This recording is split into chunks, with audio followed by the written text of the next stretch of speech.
Hi, this is RGK.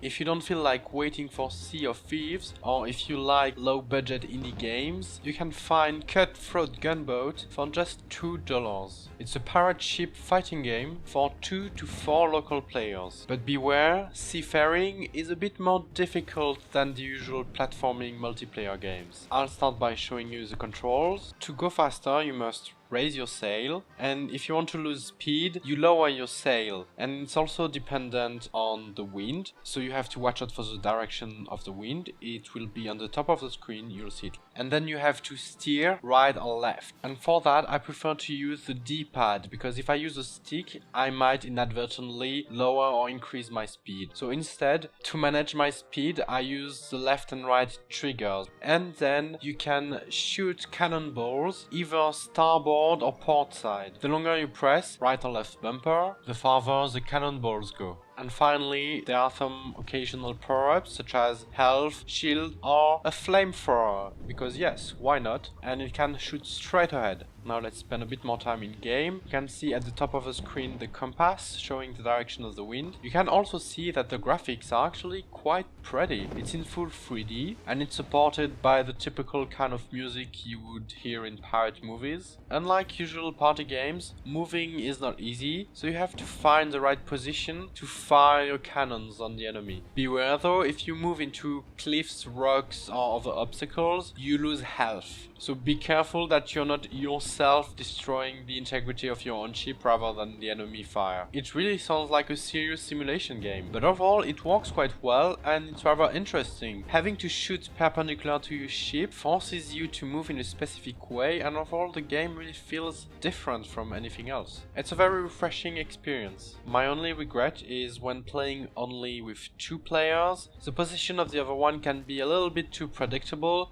and sort of both players can get into shooting position at the same time, while when it's more players, it's more fun, it's more messy, and flanking maneuvers become more sneaky and interesting. It keeps you more on your toes, it's less easy than just keeping track of the position of one person. There are several maps. This one has a storm, just like in PUBG or Fortnite. It forces players to meet at the center. Another great feature of this game is that there are lots of different vessels, so you can choose the one that suits your style best. For instance, you can go for a glass cannon, like a low health ship that is very fast and deadly, or you can go for a tank, like a slow ship with lots of health. Then you cannot really go quickly to your opponent, but when your opponent has to come and sink you, you're forced to be reckoned with. I recommend this game. It's cheap, it's interesting, it's a change of pace from other games. It has a bit of a learning curve, but nothing too complicated. I hope you enjoyed this video. Bye bye!